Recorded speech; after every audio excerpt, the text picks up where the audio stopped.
بسم اللہ الرحمن الرحیم۔ السلام علیکم ورحمۃ اللہ وبرکاتہ۔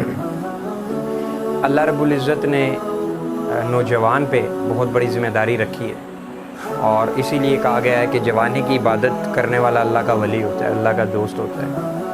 میں افسوس کے ساتھ کہوں گا کہ ہمارے معاشرے کے جو نوجوان ہیں ان کا حال بہت ہو رہا ہے۔ ایک تو دین سے دوری، دوسرا ہمارا ایجوکیشن سسٹم، ہمارے جو کالج اور یونیورسٹیز کا ماحول ہے، وہاں آپ صلی اللہ علیہ وآلہ وسلم کی سیرت نہ ہونے کے برابر ہے، نہیں پڑھائی جاتی۔ جو 5 سے 7% پڑھائی جاتی بھی ہے اس پہ بھی اتنی توجہ نہیں دی جاتی، اتنا فوکس نہیں کیا جاتا۔ اور ہماری یوتھ کا یہ حال ہے کہ آپ اگر سوشل میڈیا کے پلیٹ فارم پہ ہیں تو آپ دیکھ کے پریشان ہو جائیں گے کہ پورن سٹارز پہ میمز بن رہے ہیں، اور لڑکا اور لڑکی آپس میں ایسی ڈبل میننگ ٹاکنگ جس کو کہتے ہیں زو معنی گفتگو کر رہے ہیں، سیکشول ڈیزائرز کے حوالے سے باتیں ہو رہی ہیں۔ خدا را اپنے اندر حیا پیدا کریں۔ نبی پاک صلی اللہ علیہ وآلہ وسلم کے جو صحابہ تھے، جو کمپینینز تھے، جو مشہور صحابہ ہیں جن سے اللہ رب العزت نے انقلابی کام لیے، آپ ان کی سیرت اٹھا کے دیکھیں، ان سب نے جوانی میں ہی ایمان لایا۔ حضرت ابوبکر صدیق رضی اللہ تعالیٰ عنہ، حضرت عمر فاروق رضی اللہ تعالیٰ عنہ، حضرت عثمان غنی رضی اللہ تعالیٰ عنہ، ایون کہ شیر خدا حضرت علی المرتضیٰ رضی اللہ تعالیٰ عنہ تو بچپن سے ساتھ ہیں نبی پاک صلی اللہ علیہ وسلم کے، اور ان سارے صحابہ نے جوانی میں آپ صلی اللہ علیہ وآلہ وسلم پہ ایمان لایا، اور پھر دیکھیں کہ جوانی میں اپنا مقصد بنایا، اور اللہ نے ان سے کیا خوب کام لیا۔ میں اکثر کہتا ہوں کہ دیکھیں، انسان کا دنیا میں آنے کا کوئی مقصد ہونا چاہیے، بنا مقصد کے لائف تو جانور بھی جی رہے ہیں۔ اور آج کل کی ہماری یوتھ کہتی ہے جب اسے آپ دعوت دیں کہ دین کی طرف آئیں، دین کا کام کریں، دین کے لیے ٹائم نکالیں، تو آگے سے کہتے ہیں جی حلال رزق کمانا بھی تو عبادت ہے، حلال رزق کمانا بھی تو عبادت ہے۔ میں یہ نہیں کہتا کہ آپ کام کاج چھوڑ دیں، حلال رزق کمانا چھوڑ دیں، لیکن آپ صلی اللہ علیہ وآلہ وسلم اور صحابہ کا لائف سٹائل یہ نہیں تھا۔ صحابہ کے بارے میں اگر کوئی پوچھتا تھا کہ صحابہ کدھر ہیں، تو آگے سے اگر کوئی جواب دے کہ مسجد میں، تو پوچھنے والا کہتا تھا کہ کب آئیں گے، تو آگے سے جواب ملا کرتا تھا کوئی پتہ نہیں۔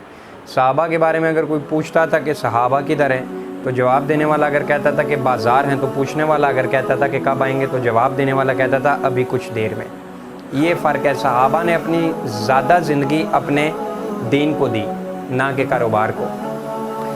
اور اگر اللہ رب العزت نے قیامت والے دن آپ سے یہ پوچھ لیا کہ میرے نبی کی امت فاقوں پہ پلی، نبی پاک صلی اللہ علیہ وآلہ وسلم کے یہاں ماں عائشہ فرماتی ہیں کہ ایک مہینہ چولہا نہیں جلتا تھا، تو کیا ہم اللہ کو کہہ پائیں گے جی کہ ہم تو ساری زندگی حلال رزق کمانے میں لگے رہے، ہمیں تو دین کے لیے وقت ہی نہیں ملا؟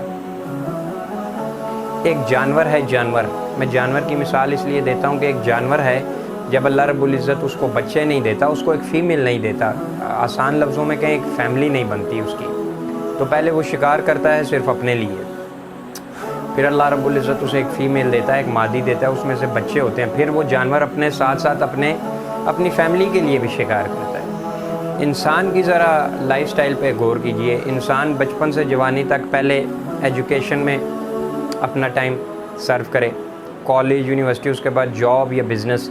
جو انسان پہلے اپنے لیے کر رہا تھا، پھر جب اس کی جاب لگتی ہے یا کسی اچھے بزنس میں وہ پڑ جاتا ہے، پھر اللہ رب العزت اسے بھی ایک بیوی دیتے ہیں، پھر اس بیوی میں سے اللہ رب العزت اسے اولاد دیتے ہیں، پھر وہی انسان جو کمائی اپنے لیے کر رہا تھا وہی کمائی اپنے بیوی اور بچوں کے لیے کرتا ہے، ساری زندگی اسی میں لگا رہتا ہے۔ پھر بڑھاپا آتا ہے، پھر جو اس نے سیونگز کی ہوتی ہیں وہ سیونگز اس کی بیماری پہ لگ جاتی ہیں، کرتے کرتے کرتے وہ مر جاتا ہے۔ اور یہی جانور کا بھی لائف سٹائل ہے، پہلے اپنے لیے شکار کرتا ہے، کھاتا ہے، پھر اپنی فیملی کے لیے، پھر بڑھاپا آتا ہے وہ بھی مر جاتا ہے۔ تو دنیا میں کر کے کیا گیا انسان؟ اللہ رب العزت نے اپنا خلیفہ بنا کے بھیجا۔ 1.25 لاکھ انبیاء آئے، اللہ رب العزت نے انسانوں کی صورت میں اس وجہ سے بھیجے کہ اللہ رب العزت نے انسان کو اپنا خلیفہ بنایا۔ تو انبیاء کا تو یہ مشن تھا کہ اس دنیا میں جو گندگی ہے، جو گندا نظام ہے، سسٹم ہے، اس کو ختم کر کے اللہ رب العزت کا دیا ہوا پاک نظام دیا جائے۔ اور سارے انبیاء سے افضل ہمارے نبی صلی اللہ علیہ وآلہ وسلم ہیں۔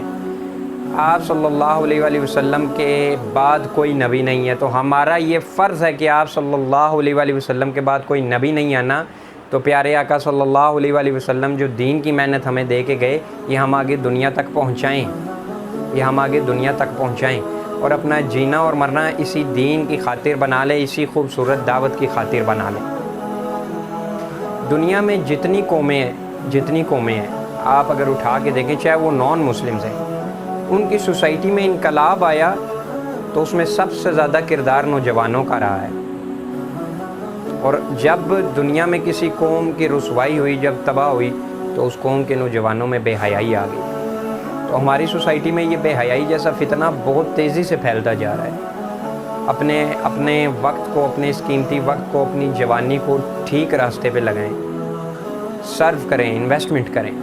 جو دنیا میں ہم انویسٹمنٹ کرتے ہیں، قبر میں تو یہ ہمارے ساتھ جانی نہیں، لیکن جو نیکی کی صورت میں اور جو اچھے اعمال کی صورت میں ہم انویسٹمنٹ کرتے ہیں، یہ ہمارے جیتے جی بھی کام آئے گی اور ہمارے مرنے کے بعد بھی کام آئے گی۔ آپ صلی اللہ علیہ وآلہ وسلم کی سیرت اپنائیں، آپ صلی اللہ علیہ وسلم کے جو صحابہ ہیں، کمپینینز ہیں، ان کی سیرت اپنائیں۔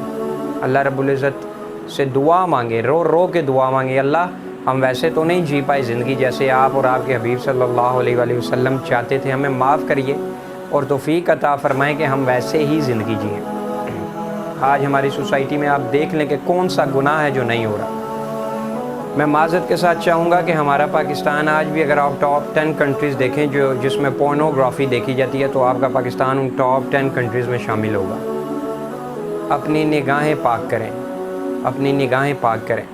اللہ والوں سے سنا ہے کہ جس کی نگاہ پاک ہوگی، اللہ تعالیٰ اس کے چہرے پہ چمک دیتا ہے، اس کے چہرے پہ نور دیتا ہے، اور جس کی نگاہ گندی ہوگی اس کا چہرہ مرجھا جاتا ہے۔ جو باتیں میں نے آپ سے شیئر کی، سب سے پہلے اللہ رب العزت مجھے اس پہ عمل کرنے کی توفیق عطا فرمائے، اور آپ صلی اللہ علیہ وسلم کے صدقے آپ سب کو بھی ان پہ عمل کرنے کی توفیق عطا فرمائے۔ اللہ رب العزت آپ کا اور میرا حامی و ناصر ہو۔ السلام علیکم ورحمۃ اللہ وبرکاتہ۔